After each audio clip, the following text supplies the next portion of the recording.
ஐயா வணக்கம்.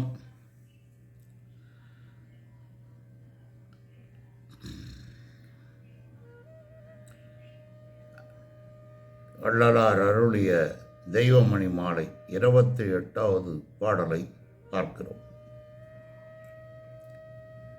இதில் என்ன சொல்கிறாருன்னா, எல்லா செல்வங்களும் அளித்திருக்கிறாய், எல்லா செல்வங்களும் உண்டு, 16 பெற்று பெருவாழ்வுன்றாங்க. அது மாதிரி 16 செல்வங்களும் பெற்று எல்லாம் இருக்கிறது.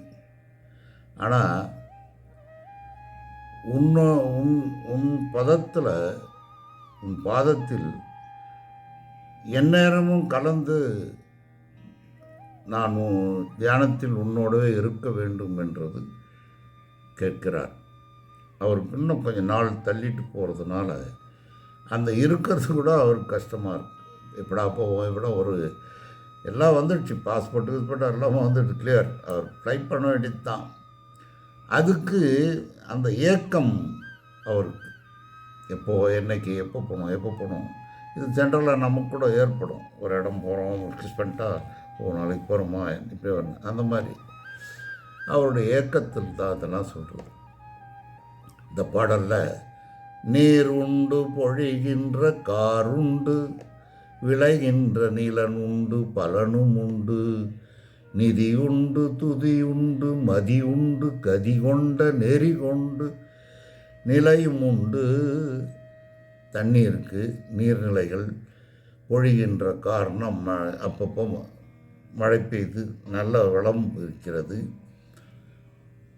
விளைகின்ற நிலம், நல்ல பருவமாக மழை பெய்து விளைகின்ற நேரத்தில் விளைகின்ற பயிர்கள், இதெல்லாம் இருக்குது. செல்வம்.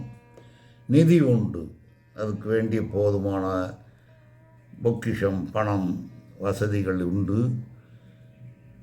துதி உண்டு, உன்னை கடமையாக தினமும் பூஜை, அந்த முறைப்படி வாழ்வது, அதை சொல்கிறார். துதி உண்டு, மதி உண்டு, கதி கொண்ட நெறி உண்டு, நெறியோடு வாழக்கூடிய வாழ்வும் உண்டு. நிலையும் அந்த உண்டு, நிலையும் உண்டு. ஊர் உண்டு, பேர் உண்டு. இந்த அளவுக்கு ஒரு வாழ்வு, நல்ல ஒரு தெய்வீக அம்சமான வாழ்க்கையும் உண்டுன்றதுக்கு இது சொல்கிறது.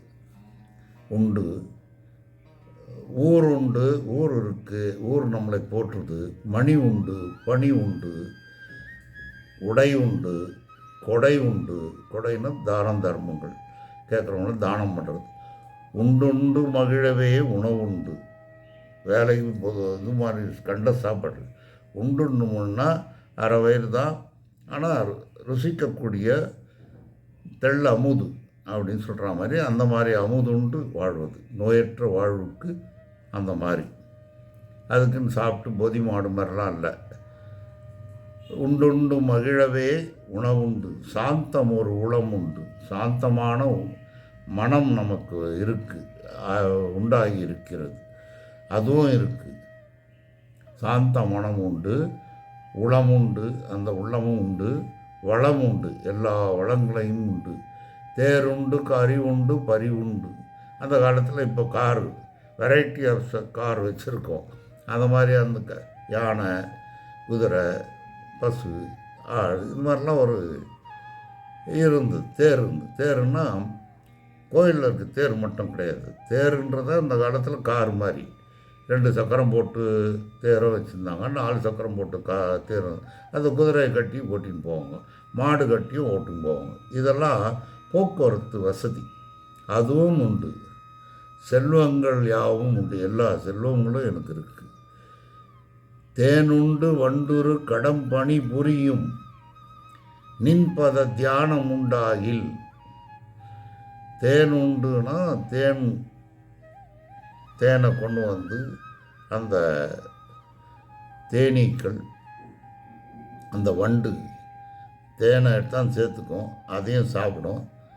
அது என்ன பண்ணும், சந்தோஷத்தில் ரீங்காரமிட்டு பறக்கும். அதுக்கு சந்தோஷம்னு வந்துன்னா நீங்கள் அதை கேட்கலாம் நம்ம. ஆனால் கொஞ்சம் பயம், அது கடிச்சிடும். அதை போய் தொந்தரவு பண்ணக்கூடாது. அது ஏதாவது பண்ணிங்கன்னா கண்டிப்பாக அடிக்கும். நீங்கள் அட்ஜஸ்ட் பண்ணாமல் கம்முன்னு அசையாமல் அப்படியே போய் நின்னீங்கன்னா அந்த ரீங்காரத்தை கேட்க முடியாது. ரொம்ப அரியுது. தேன் கூடு எங்கே இருக்குது இதெல்லாம். ஆனால் அது உண்மை. தேன் ரீங்காரம்ன்றது ஒன்று. அந்த ரீங்காரம் அழகாக வைப்ரேட்டடாக வரும். அப்படி ரிங்குன்னு அந்த வைப்ரேஷன் ஒரு மனிதன் தியான நிலையில் தியானம்னா அந்த இறைவனோடு நினைக்கக்கூடிய ஒரு நிலையில் இருந்தால் அந்த ரீங்காரம் நமக்கு கேட்பது உண்டு. அதை தான் இவர் சொல்கிறார். தேனுண்டு வண்டூறு கடம் பணியும் நின் பத தியானம் உண்டாகில். உன் பதத்தில் எனக்கு அந்த தியானம் சதா ஆனந்தம் பெற்றால், கண்மூடிதான் ஆனந்தம் இல்லை, கண் திறந்தே இருப்பது கூட தியானம்தான். அது பழகிறது ரொம்ப கஷ்டம். கண் திறந்து தியானம் பண்ணுறதும் ஒரு வழி இருக்குது. அப்படி தியானம் உண்டாகில் அரசே அப்படி எனக்கு ஏற்படாதா? நான் அவருக்கு கொஞ்ச நாள் கூட இங்கே அங்கே அது இதுன்னு பார்க்க பிடிக்கல. முழுமையாக அவர்கிட்ட போயிடணும் அடிக்கிறதுனால இது சொல்கிறார். இது உண்டு பாதத்தில் தியானம் உண்டாகில் அரசே எனக்கு எப்படா ஏற்படும், எல்லாம் கொடுத்துட்ட, எப்போ கூப்பிட போகிற, எப்போ கொள்ள அப்படின்ற மாதிரி அந்த பாட்டில் காட்டுறாரு. அதே தியானம் சாதாரணமாக தியானத்தால் இறைவனை அடைய முடியும்ன்றது கிடையாது. தியானம் ஒரு அபியாசம். மனம் சுத்தமாக இருந்தால் தான். மனம் சுத்தமாக இல்லாமல் போய் தியானம் பண்ணுறோன்னா ஒன்றும் கிடைக்காது. காலமாக இருந்து போக வேண்டியது தான். அதிகமான இது என்ன கிடைக்கும், நீ எப்போ சாவ போகிறன்னு தெரியும், அவ்வளோதான். மற்றபடி வேறு எதுவும் தெரியாது. மனம்தான் மெயின். மனதை தான் எல்லோரும் சரிப்படுத்த வேண்டும். அது நீங்கள் கொஞ்சம் ஃபீட் பண்ணியிருந்தீங்கன்னா போகிறோம். நான் நல்லவனாக இருக்கணும், அது நல்லதாக மாறிடுச்சுன்னா உங்களுக்கு எல்லாமே கைட் பண்ணிடும். அப்படி தியானம் உண்டாகில் அரசே தார்கொண்ட சென்னையில்னா இதே பூ மாலைகள் அந்த வாசனை நிறைந்த இடம். தார்கொண்ட சென்னை மாலைகளாக சூட்டி அந்த கமக்கும் இது தாருண்ட சென்னையில் கந்த கோட்டத்துள் வளத்தலமோங்கு கந்த வேலே தன்முக துய்யமணி உன்முக சைவமணி ஷண்முக தெய்வமணியேன் முடிக்கிறார். சீர்காழி கோவிந்தராஜன் பாடலை போடுகிறோம், கேட்டு இன்புறங்கள். நான் எதிர்பார்ப்பது சப்ஸ்கிரைப் பண்ணினா எங்கள் பதிவுகள் நிறைய வரும்.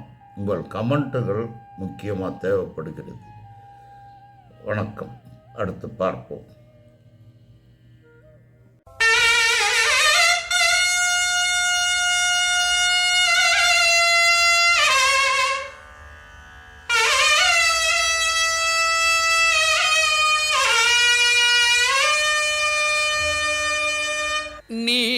நீருண்டு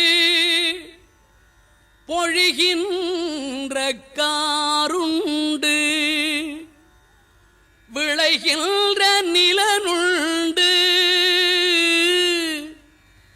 பலனும் உண்டு. நீருண்டு பொழிகின்ற காருண்டு விளைகின்ற நிலனுண்டு பலனும் உண்டு. நிதியுண்டு துதியுண்டு மதியுண்டு கதி கொண்ட நெறியுண்டு நிலையும் உண்டு.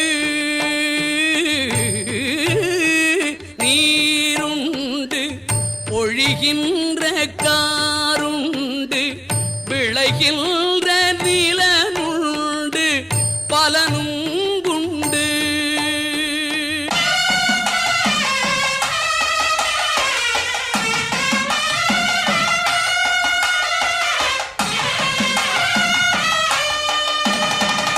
ஊருண்டு பேருண்டு மணியுண்டு பணியுண்டு உடையுண்டு கொடையும் உண்டு. ஊருண்டு பேருண்டு மணியுண்டு பணியுண்டு உடையுண்டு கொடையும் உண்டு. உண்டுண்டு மகிழவே உணவுண்டு நலமுறும் உளமுண்டு வளம் உண்டு. நீருண்டு பொழிகின்ற காருண்டு விளைகின்ற நிலனுண்டு பலனும் உண்டு.